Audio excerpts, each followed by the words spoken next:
소장하고 있는 사진이나 온라인에서 다운받은 이미지를 사용을 해야 될 때 해상도가 낮은 경우가 있죠. 보통 해상도를 키우게 되면 뭉개지거나 깨지는데 이런 부분을 해결하기 위해서 포토샵이라든지 기타 편집 프로그램을 이용해서 보정을 하게 됩니다. 프로그램을 잘 다루지 못하는 분들도 많이 있을 텐데 그런 분들을 위해서 오늘은 사이트에서 이미지를 깨지지 않게 확대하는 방법을 소개해 드리려고 합니다. 다양한 사이트가 있지만 이곳이 결과물이 가장 좋았습니다. 알려드리는 곳은 AI 이미지 확대기라는 곳으로 영상 하단에 첨부한 링크를 눌러 공식 홈페이지로 접속합니다. 홈페이지에 접속하면 파일 업로드하는 버튼이 있고 하단에 옵션에 대한 설명을 볼 수 있습니다. 배율을 늘릴 수 있는 최대치는 8배까지인데 무료로 사용할 수 있는 건 4배까지가 가능하고 8배 이상은 프리미엄이나 프로 버전을 결제를 해야 됩니다. 파일을 업로드할 수 있는 당 파일 최대 크기는 5메가까지만 가능하고 지원하는 확장자는 JPG와 PNG 파일만 가능합니다. 혹시라도 소장하고 있는 사진이나 이미지 파일이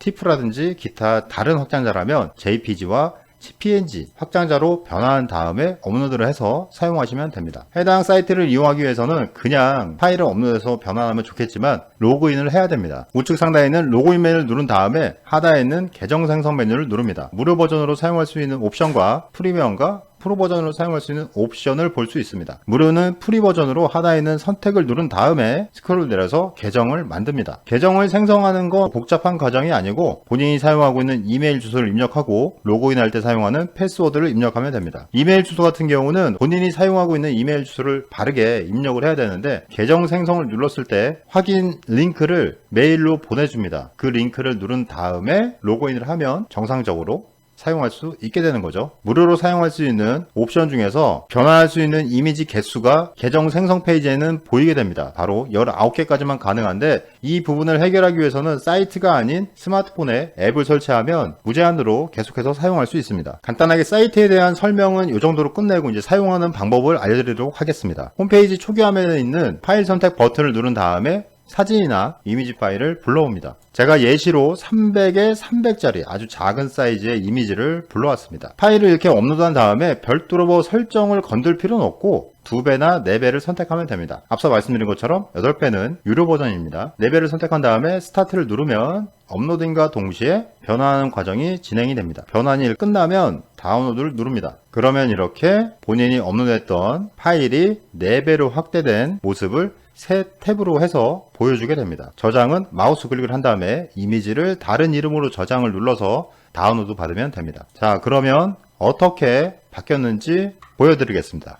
좌측에 있는 게 제가 업로드했던 300짜리 파일이고 우측은 내려받은 파일입니다. 해상도를 4배를 키웠는데도 이렇게 뭉개졌던 이미지가 이렇게 선명하게 보이는 걸 볼 수 있습니다. 사이트에서 이렇게 19개까지 최대 이용한 다음에 추가로 필요한 분들은 스마트폰으로 이미지나 사진 파일을 전송한 다음에 앱을 통해서 확대를 하면 됩니다. 자, 그러면 이번에는 스마트폰에서 어떻게 다운받고 사용하는지도 알려드리도록 하겠습니다. 참고로 해당 앱은 안드로이드 폰이나 아이폰 모두 사용할 수 있고 플레이스토어나 앱스토어로 이동한 다음에 AI 이미지 확대기를 검색합니다. 검색한 다음에 설치하고 실행을 하면 심플한 메뉴를 볼 수 있는데 사용법도 정말 간단합니다. 먼저 이미지를 추가하시려면 클릭하십시오. 이 상단에 있는 부분을 터치를 하고 확대하고 싶은 이미지를 불러옵니다. 그런 다음에 하단에 있는 4배로 확대를 시작합니다. 이 부분을 터치를 하면 파일을 업로드하면서 작업 아이디가 생성됩니다. 이렇게 생성이 된 다음에 상태 확인을 누르면 이렇게 웨이팅이라고 기다리라고 나오죠. 처음에는 이게 약간의 시간이 걸립니다. 그렇기 때문에 보통 앱을 종료한 다음에 다시 실행을 하거나 아니면 아이디 작업 기록 이 부분을 누르면 최근에 5개의 작업 아이디만 이렇게 표시되는 페이지로 이동하게 됩니다.